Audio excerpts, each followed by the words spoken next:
trazer como Instituto para Desarrollo Econômico Bonaireano, em caso que o instituto chama, em sua abreviação IDEP, nós está existir foi 1997, nós temos sinergia com partes não stakeholders não aqui na Bonaire, pero também no exterior, com nós está funcionar em Centro-América, Latinoamérica e nós temos fora de nossa região também sinergia. Nós temos sinergia com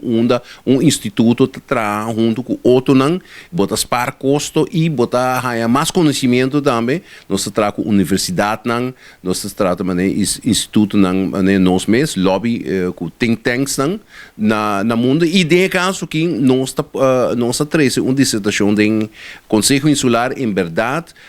passou nós fazer uso de 5 minutos que bota raia o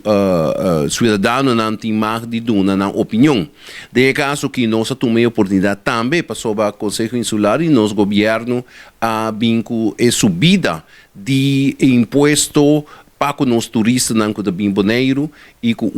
a vinco tax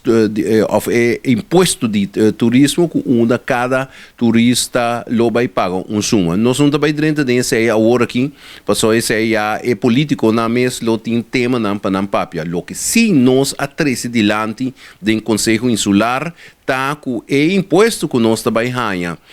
sem que nós também ganha que tá sem bastante quantioso tá manejo que já para hoping anos já quase metade 2 décadas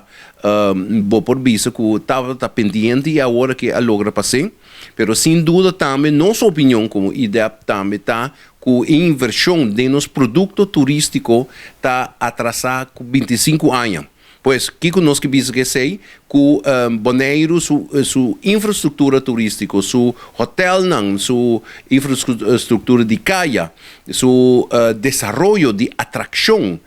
como produto não cambia. Botim é fenômeno que o turista não vem e está reclamando dois anos de hotel, que não tem 25 anos também, então é cama com a televisão que é escasso não cambia.